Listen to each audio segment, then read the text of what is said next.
Okay, so first we will start with the basic structure of the spinal cord. Then we'll move on to the reflex arc and types of reflex activities or reflex actions. Okay, so here,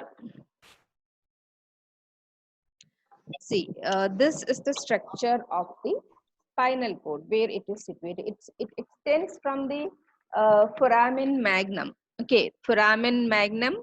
Upward, it extends as medulla. It continues as medulla oblongata, pons, midbrain, and as brain.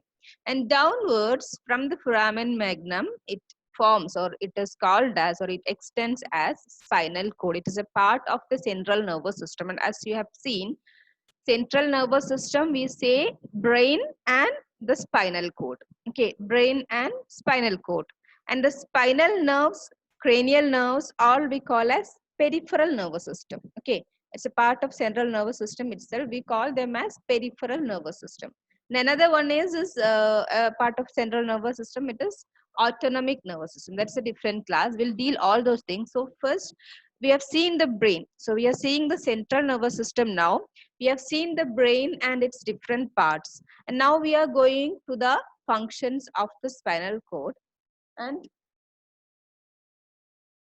it is, so the spinal cord, it extends from the medulla oblongata, from the foramen magnum, from onwards, foramen magnum onwards, downwards, it is called as spinal cord. And it is a highly protected structure. Okay, it is protected by the vertebrae and the layers of meninges. Same, the cranial meninges, it extends down to the spinal cord also. Okay, meninges and cerebrospinal fluid. Okay, so highly protected from outward, it is protected by the bony structures, the vertebrae. Then comes the meninges, layers of meninges, and then the fluid, the cerebrospinal fluid. Okay, and you can see the, oh my god, okay, see the layers over here. The same spinal cranial meninges, they extend. You can see the outer dura mater, and then arachnoid mater, middle arachnoid mater, and then the pia mater, the innermost pia mater. Okay, and you can see the space between here, this dura mater and arachnoid mater, this the subdural space.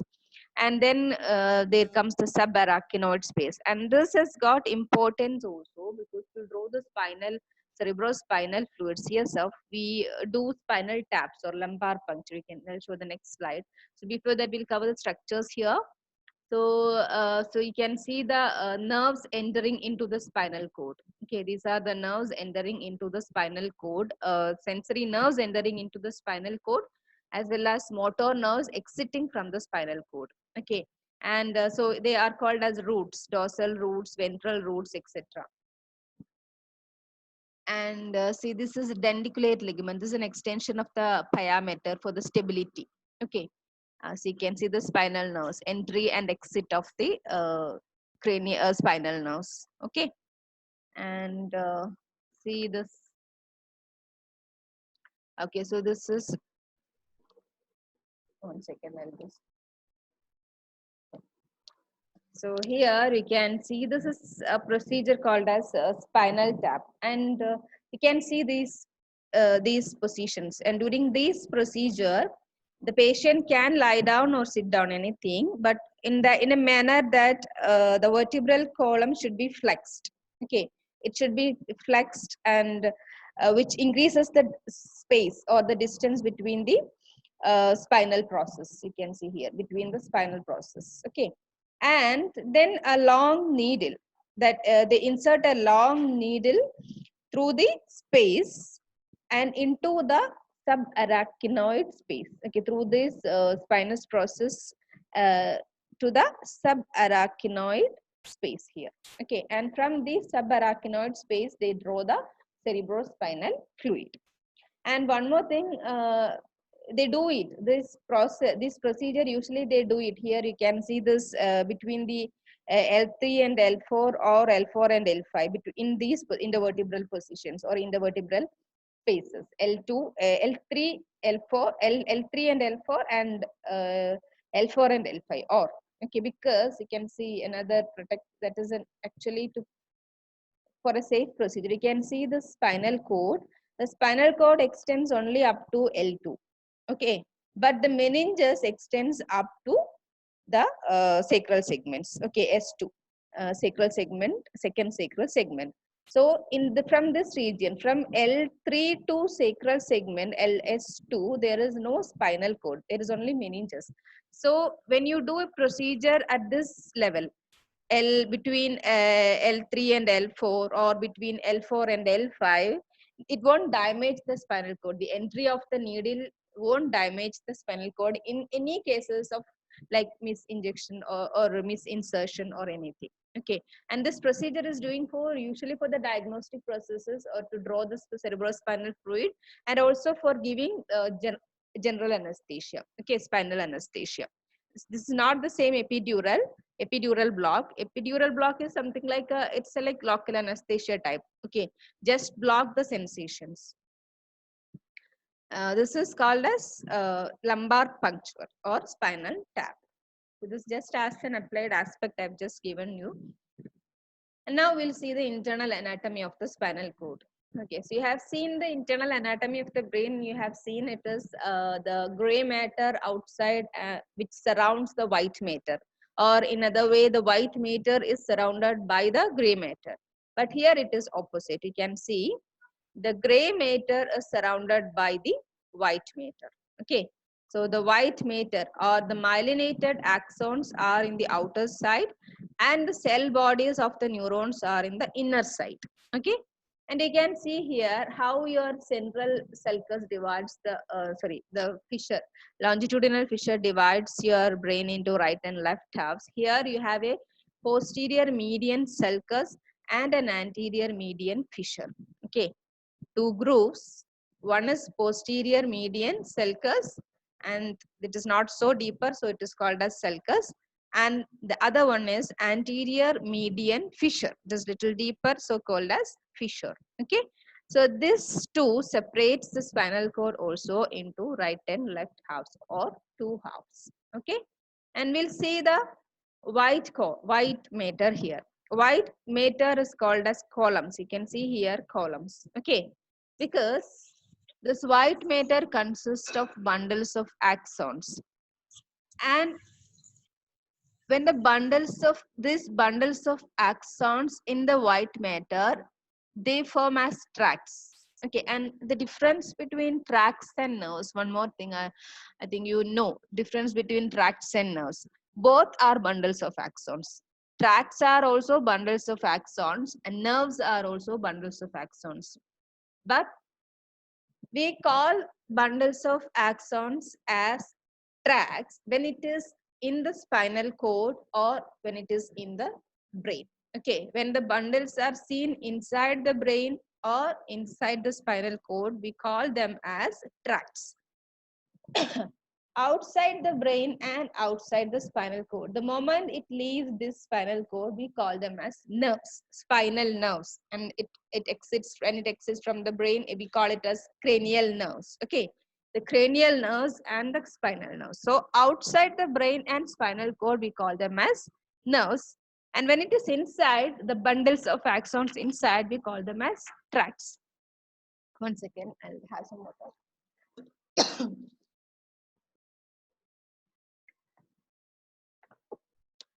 Okay, and these tracts, they extend upwards, upward the level of their entry towards the brain, or sometimes downwards to the lower level segment of the spinal cord, anything. So since they form the tract, we call these white matter as columns. Okay, columns. So we have, according to their position, we have posterior white column, we have lateral white column, and we have anterior white column on both sides. Okay, on both halves. We have posterior, we have lateral, and we have anterior white columns. And when we come to the gray horn or the gray matter, gray matter is also divided into posterior, lateral, and anterior. The posterior, so this gray matter, obviously gray matter consists of the cell bodies of neurons. Okay. So the posterior gray horn, it contains the cell bodies of sensory neurons. Okay. The cell bodies of sensory neurons as well as interneurons. Okay. Interneurons means it connects to other neurons. Two neurons if connected by another neuron, smaller neuron, is very smaller neurons. It is called as interneurons. Okay. So here you can see the cell bodies of sensory neurons. What's a sensory neuron? Which carries any type of sensory information from a receptor to the central nervous system. Okay. To the spinal cord or to the brain. So such neurons are called as sensory neurons. So here this posterior gray horn contains the cell bodies of sensory neurons and also interneurons. And this anterior gray or anterior gray matter. Here you can see clusters of cell bodies of the motor neurons. Okay, motor neuron. Here only motor neurons cell bodies are present. And another gray horn, lateral gray horn. This contains the cell bodies of autonomic neurons. Okay, cell bodies of autonomic neurons. So we have three divisions for the gray horn. It is like a H shape or a butterfly shape. You can rather call an H shape. Okay. The posterior gray horn contains the cell bodies of sensory neurons. Anterior gray horn contains cell bodies of motor neurons, and lateral gray horn contains cell bodies of autonomic neurons. And you can see here in the next diagram, I'll show how the sensory neurons, sensory nerve centers or motor nerves exits. And again, you can see here anterior, this is anterior white commissure which connects the two halves. Okay, anterior white commissure which connects the two halves. And here also posterior, this is this gray commissure. Okay, gray commissure which connects the two halves of the gray matter, two halves of the gray matter connected by the gray commissure.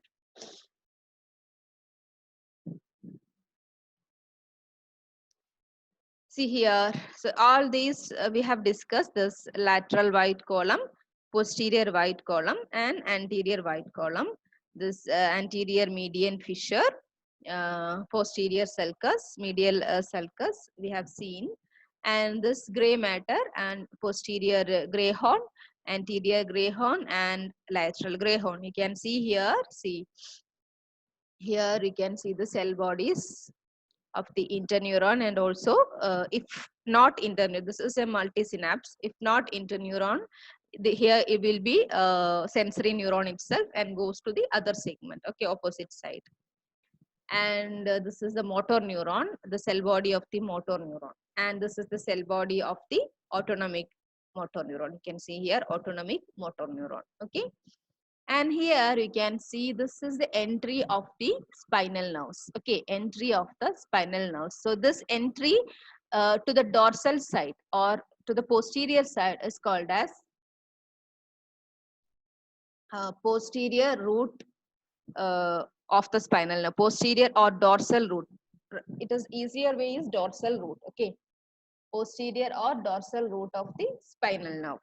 And this is the root ganglia. This root ganglia means here is the ganglia means bundle of or the clusters of cell bodies. Okay, the clusters of the cell bodies. Okay, very good.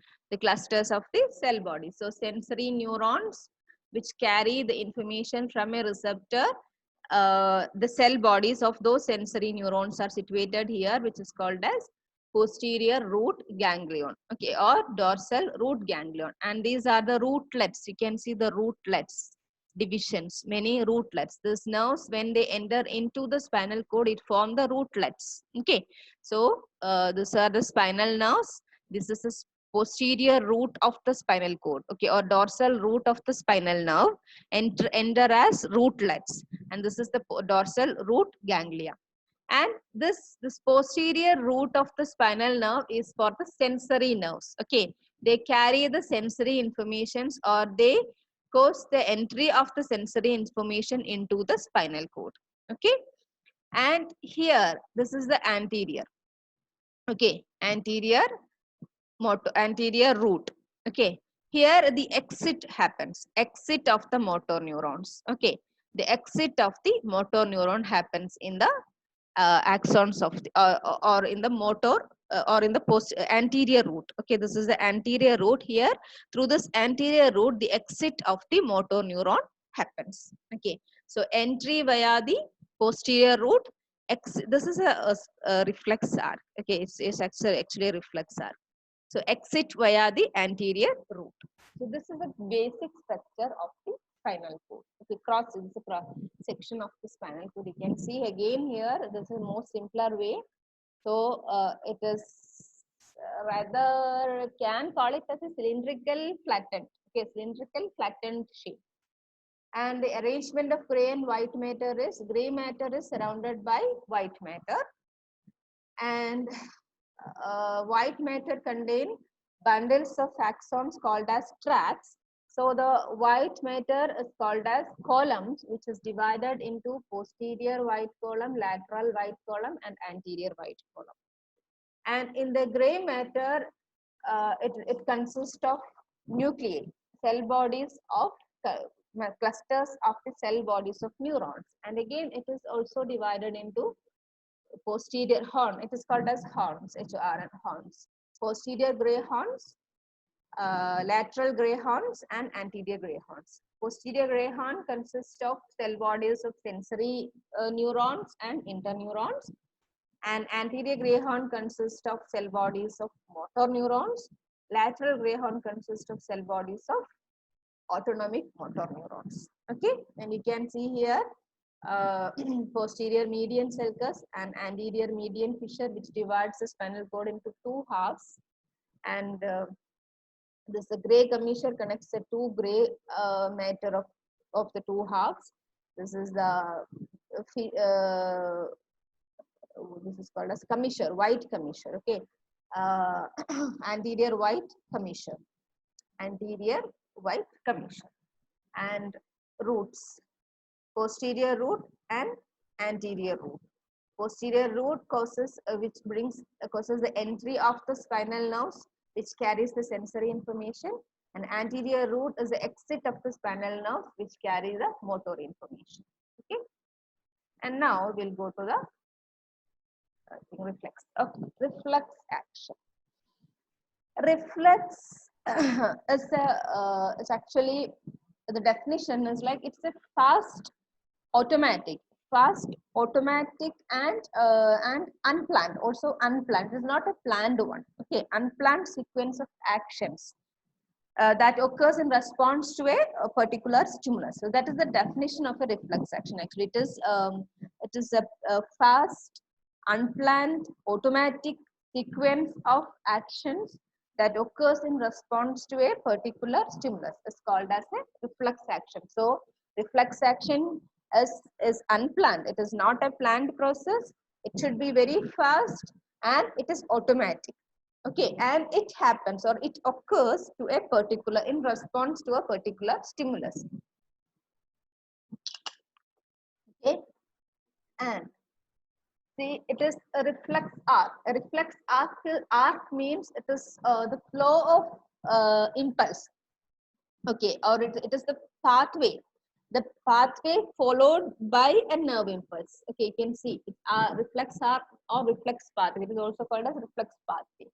It is the pathway followed by the impulse that produce a reflex action. Okay, so an impulse, a nerve impulse, which produce a reflex action. The pathway of that impulse is called as a reflex arc. And the components of reflex arc. First one is a receptor which responds to a stimulus by producing a generator or a receptor potential. So the difference between generator and receptor potential we have discussed in the previous classes while studying receptors. When it is a free nerve ending or a neuron, a direct neuron, the impulse produced or potential generated is called as a generator potential. When it is a specific receptor cell like a photoreceptor like rods and cones, or taste bud, we call it as a receptor potential. Okay, so a sensory receptor is the first component of a reflex arc, and it causes the response to a stimulus is done by producing a generator or a receptor potential, and that potential which again converts as which is strong enough is converted into an action potential, which is called as a nerve impulse. Okay, so and then the next segment or part of the reflex arc is a sensory neuron, which innervates the receptor, or which can be the direct receptor itself. Okay, the sensory neuron. The second part is a sensory neuron which carries that impulse. And there can be, and then the third part is the integrating center. Okay, the third part is the integrating center. The center can be the spinal cord, or can be any part of the brain like medulla, or midbrain, or cerebellum, or the cerebral cortex itself, any part of the brain. Okay, that is called as an integrating center, where the impulses are analyzed. Okay, and the impulses action taken and passes to the motor neuron. And here there can be an interneuron or cannot be an interneuron. Okay, this is not like compulsory part of the reflex arc. This can be or cannot be. Okay, and the fourth part of the or segment of the reflex arc is a motor neuron. Okay, a motor neuron is an axon that conducts motor impulses from the integrating center to the effector. Okay, so the fourth segment is a motor neuron which carry the motor impulse from the integrating center. It can be anywhere. Okay, integrating center can be anywhere. So from the integrating center to the effector. And the fifth segment is the effector. It can be a muscle, or it can be muscle means a skeletal muscle or a smooth muscle or a gland.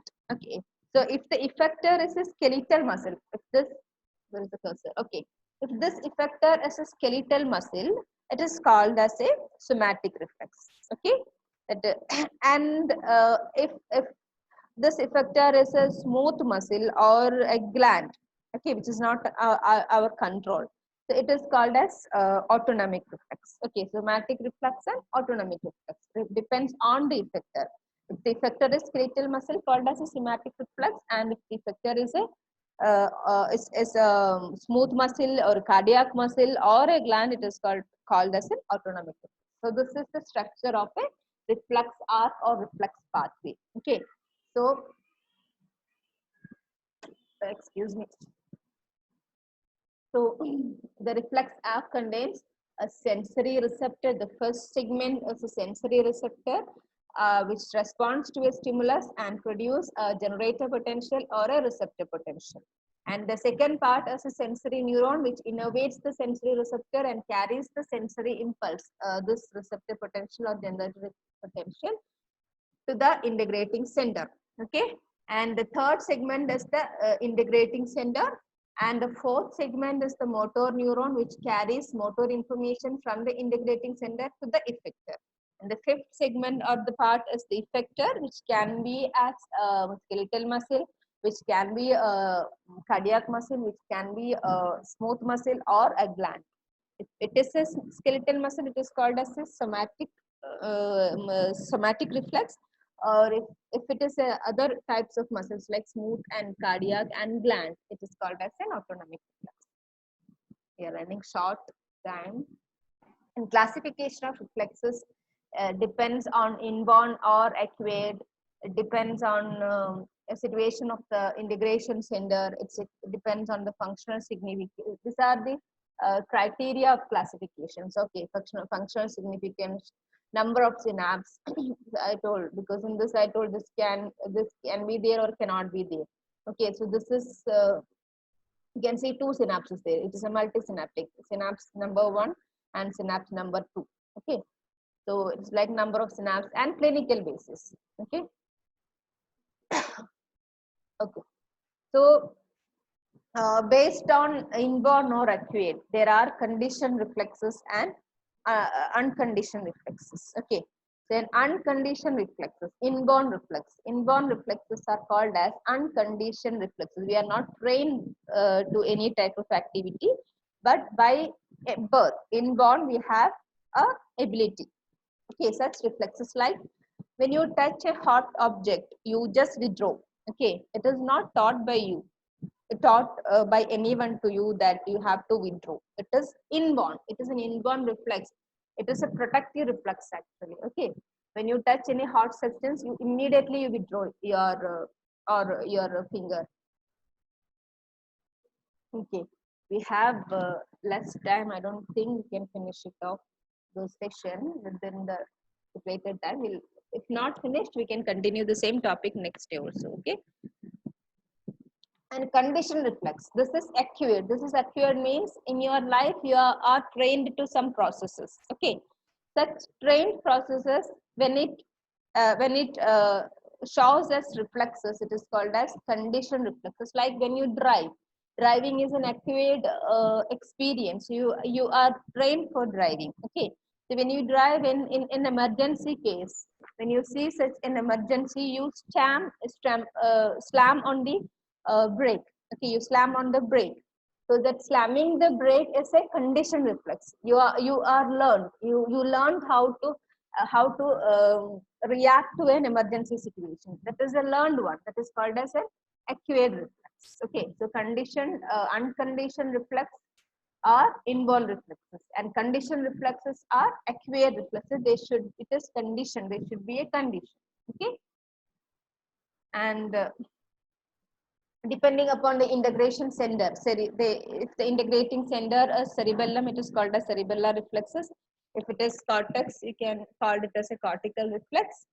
If it is midbrain reflexes are there, or bulbar or medullary. Okay, that it is bulbar because it is a bulging out there, so it is called as bulbar reflexes, and spinal reflexes. Okay, so the most important ones are spinal reflexes, which we are going to deal further.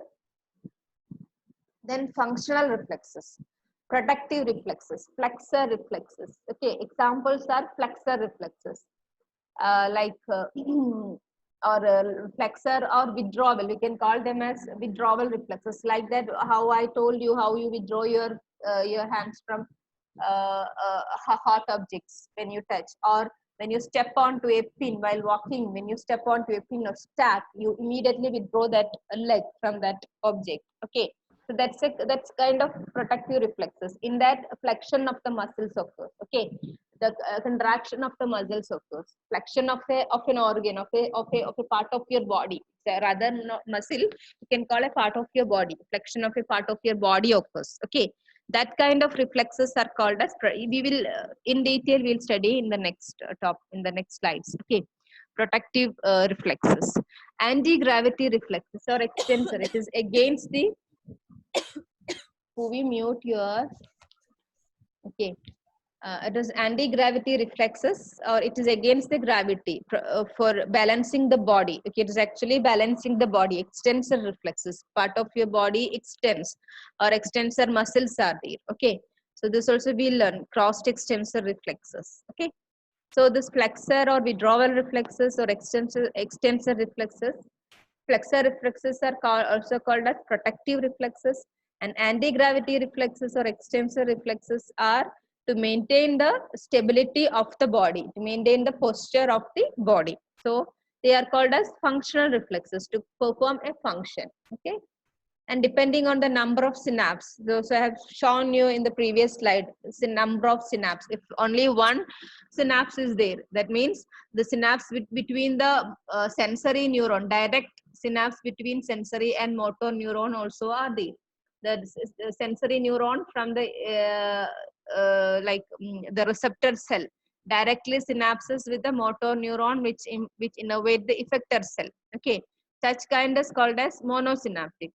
And if there is interneurons, one or more interneurons are there, and the number of synapse also increases, such cases are called, such reflexes are called polysynaptic reflexes.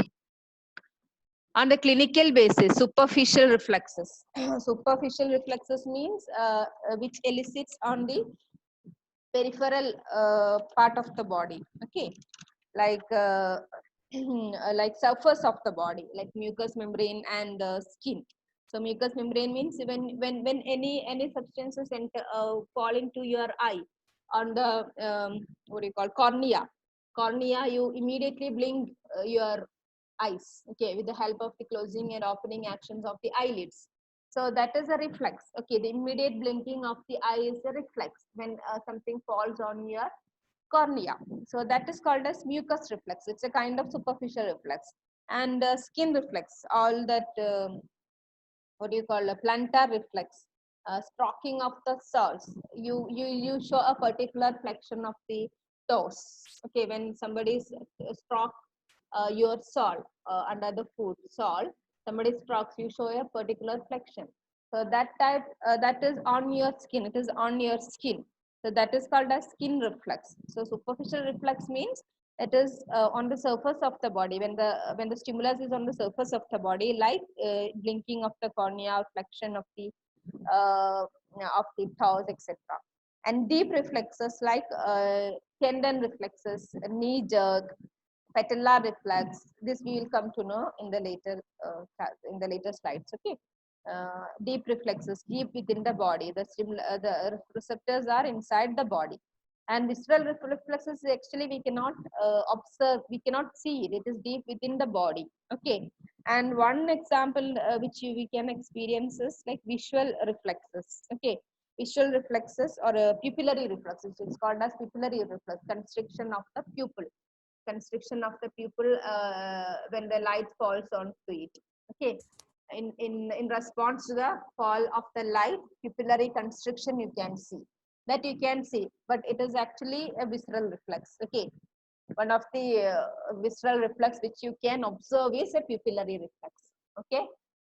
And pathological reflexes or pathological reflexes which shows reflexes which shows during some pathological problems inside the body, or which is a symptom of a pathology of the body.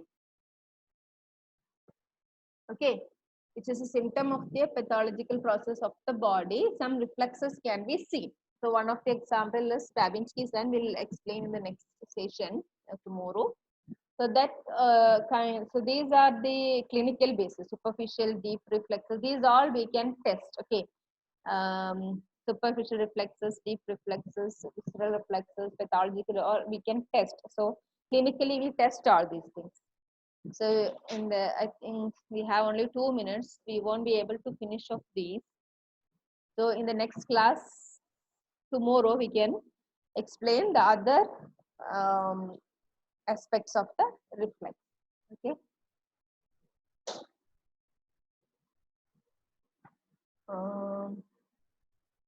Hello, which is your next session actually, or else today afternoon all of you are ready.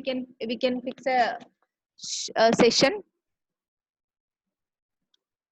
Hello.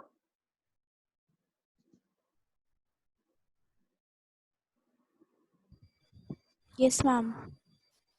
1 second. I'll post recording. Share. Where is the record? Hello. Yes. My question, can we fix today afternoon? We'll discuss in the group. Okay. Okay, ma'am. Yes, ma'am. Now we will end. Thank you.